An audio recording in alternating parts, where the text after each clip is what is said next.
the reasons why people really struggle so much with their diet and with their training is because they're not usually glued to anything for any period of time. Not disciplined, and they're not consistent, right? Not following something for like a really long time.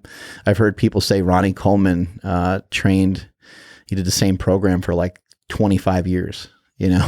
He went into... it worked for him. Yeah, he went into that gym in Texas, and Brian Dobson trained him, and he gave him like a specific program, and he followed it forever.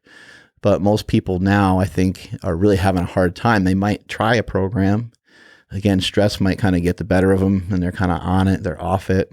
But then they're trying another program, and then they're trying another diet, and then they're trying another diet, and they'll say, this diet didn't work for me.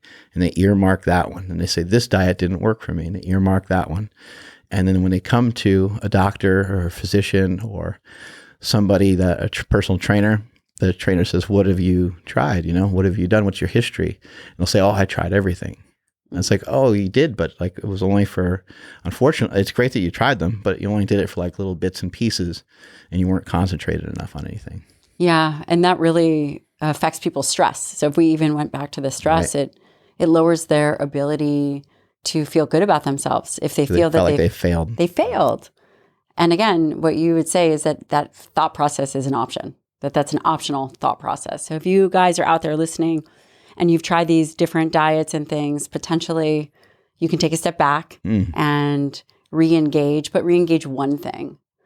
In terms of training, what are you doing for training now? How have you, because again, I've known you for many years.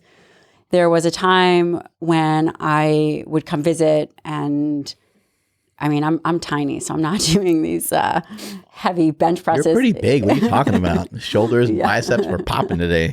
I'm about 5'1", 110 pounds. But 5 foot. Yeah, 5'1". Don't let me shrink yet. But, initially when I came, you guys were lifting really heavy at the Super Training Gym.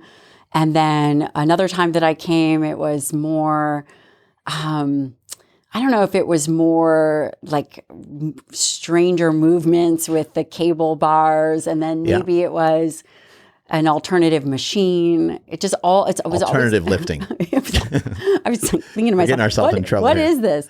But it was, it's constantly progressed into different things. Yeah, I just, again, a reinterpretation of strength. I was very strong at 3 movements, bench, squat, deadlift. But something that might be simple to somebody else, like just getting off the ground without using their hands and just sitting kind of crisscross applesauce and just leaning forward and getting up that way. Things like that are not an option for me. So how do I get myself? Is that a level of strength, or is that just a level of mobility, or is it a combination? I've been training my whole life, so I should be able to do something like that. Being able to jump, being able to climb, being able to hold yourself up for a long period of time. One like quick moment with someone that does gymnastics, and they'll show you how weak you are. Here, just try this handstand. And a handstand is just like, it's nothing to someone who does gymnastics. Right. It's like the beginning of something, or even like a muscle up. A muscle up is a beginning of a whole routine that they do on the rings.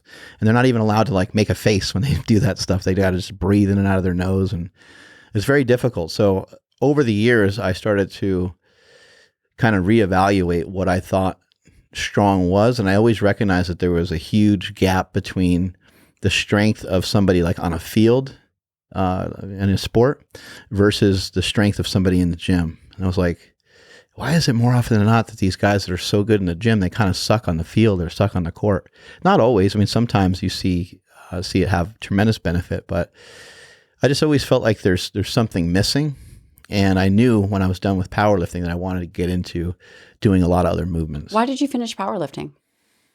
I just did it, for pretty much as long as I could. And my sort of luck ran out. I squatted 1,080 and then 1,080 pounds. 1,080 pounds.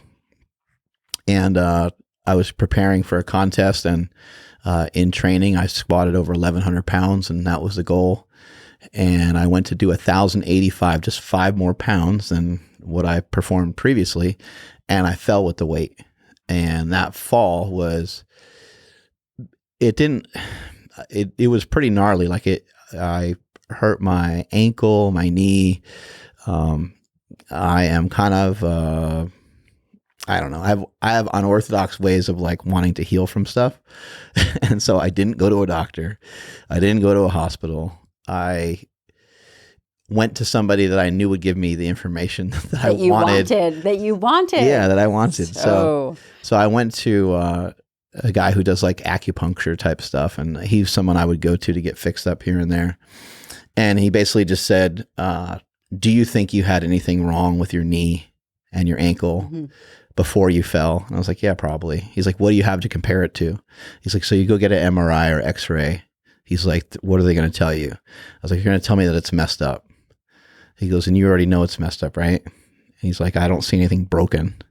So he's like, I think you just got to, live with this for a little while. And so for like 3 months, I was just in a tremendous amount of pain. But I learned a lot from that process, and I learned that